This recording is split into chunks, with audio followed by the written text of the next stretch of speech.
And welcome to human and gender news. दोस्तों, मैं आज बात करने जा रही हूँ तालिबान की और एक मुस्लिम महिला की। इस वीडियो को आखिर तक देखिएगा to know the wonderful story about a Muslim woman qazi from Rajasthan.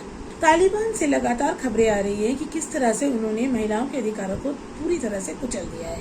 They have taken away women's right to education, right to work, यहाँ तक कि उनको जो वुमेन रिलेटेड काम होता है जैसे कढ़ाई करना, सिलाई करना, बुनाई करना, एम्ब्रॉयडरी वर्क, वो सब भी अलाउ नहीं है अब वुमेन को।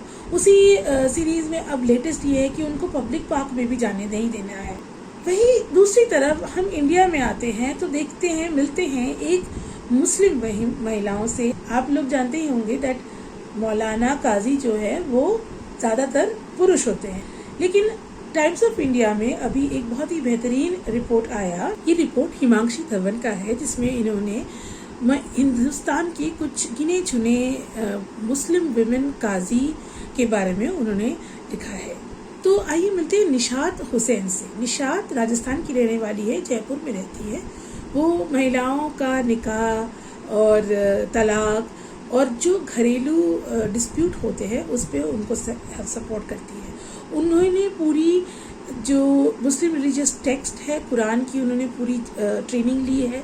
जो काजी बनने के लिए जो भी किताबें पढ़नी पड़ती है उनको पूरी ट्रेनिंग मिली हुई है और वो काजी है। और वो हिंदुस्तान की बहुत ही कम ऐसे काजी में से है। और वो अपने ही लेवल पे लगातार जो मुस्लिम समाज में जो पेट्रियार्की है उसके खिलाफ लड़े जा रही है। वो कहती है, जो हिमांशी धवन की इस रिपोर्ट में है, वो कहती है कि जब हमें कुरान के बारे में पता नहीं था, जब हम पढ़ लिख नहीं पाते थे, तो हमें लोग भटकाते थे। कुरान को ठीक से पढ़ने के बाद इनको अपनी खुद के रिलीजन के बारे में अवेयरनेस होने के बाद उनको रियलाइज हुआ कि जो मेल काजीज है, मौलानाज है, वो तो पूरी महिला समाज को वो भटका रहे हैं, जानबूझकर दबा कर रखे हुए हैं। जबकि धर्म में कहीं पे तो इस तरह से नहीं लिखा गया है कि महिलाओं को दबाना है, मतलब मुस्लिम धर्म में, लेकिन ऐसा ही होता आया है। तो यहाँ ये फर्क पड़ता है जब मुस्लिम महिलाओं को इसी तरह से अपनी ही रिलीजन में ट्रेनिंग मिली।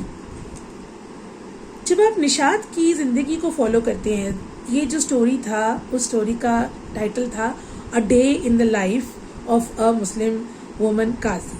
तो एक दिन अगर आप निशात की जिंदगी में बिताते हैं तो आपको निशात के लाइफ के साथ साथ मुस्लिम वुमेन के साथ भी जिस तरह की तमाम पेट्रियार्कल रिग्रेसिव प्रैक्टिसेस आज भी हो रहे हैं उन पे जिस तरह की तमाम आप बीती जो है वो भी आपको जानने को मिलता है। फॉर एग्जाम्पल, जो रिपोर्ट हिमांशी की इस रिपोर्ट में ही है कि जैसे कि एक मुस्लिम औरत है जो आई है निशात के पास उनसे बातचीत करने, उन अपनी समस्याओं को लेकर। समस्या क्या है उनकी? समस्या ये है कि उसकी जो पति है उसने जुए में अपनी बीवी को चढ़ा दिया और फिर वो जुआ हार गया।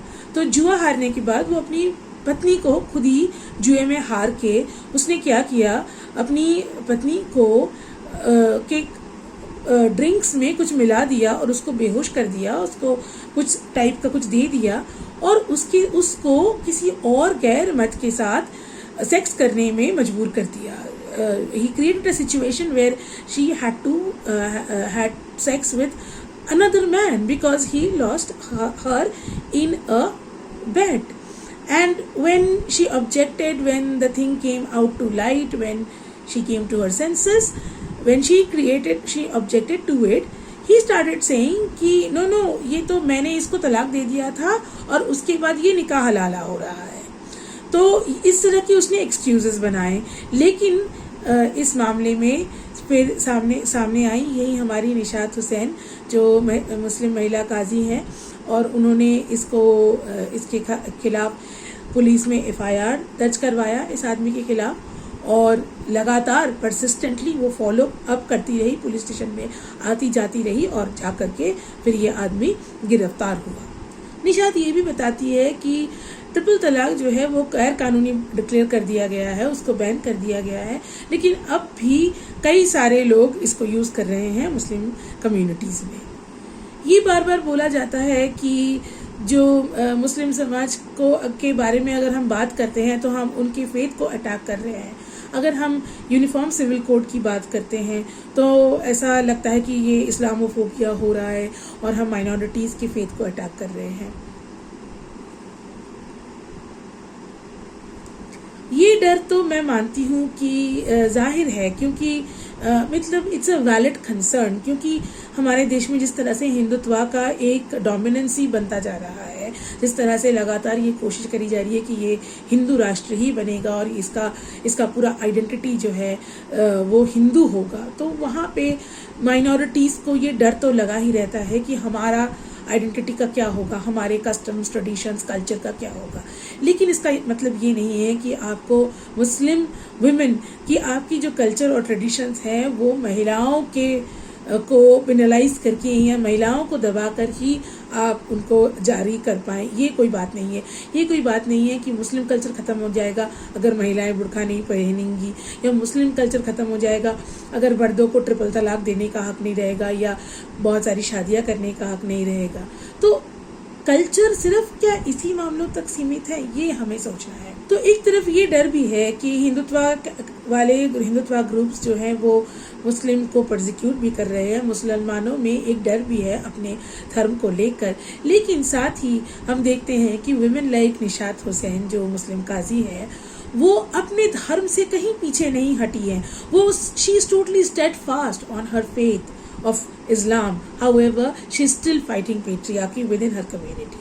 Many feminists, mainstream feminists, have also done a lot of research on this, and they have said that if you do a proper interpretation of Islam, इस्लाम की जो किताबों की अगर आप एक सही ढंग से इंटरप्रिटेशन करें तो भी आपको दिखेगा कि उसमें कहीं पे भी लिखा नहीं है कि मुसलमानों औरतों को आप इस तरह से दबा कर रखें। तो हम वापस आते हैं जो मैं तालिबान की बात कर रही थी। तो यही मैं सवाल उठाना चाहती हूँ कि ऐसा क्या ये रिलीजियन इतना डाइवर्स है, इसका इंटरप्रिटेशन इतना अलग हो सकता है कि एक तरफ तालिबानी रिजीम है जहाँ पे वुमेन को कोई भी अधिकार नहीं दिया जा रहा है, ना पढ़ने का, ना लिखने का, ना स्कूल कॉलेज जाने का, ना ही घर से बाहर जाने का, ना पब्लिक स्पेस में उनको जाने का। और दूसरी तरफ हमारे देश में मुस्लिम वुमेन कहाँ से कहाँ तक जा रही है, वो फाइटर पायलट भी बन रही हैं, वो बॉलीवुड भी ज्वाइन कर रही हैं। साथ ही हम ये भी देख रहे हैं निशात हुसैन जैसी महिलाएं भी हैं जो अपने आप को पूरी तरह से धर्म के ढांचे में ही रखी हुई है, लेकिन फिर भी वो महिलाओं के अधिकार की बात कर रही हैं, वो फेमिनिज्म की बात कर रही है।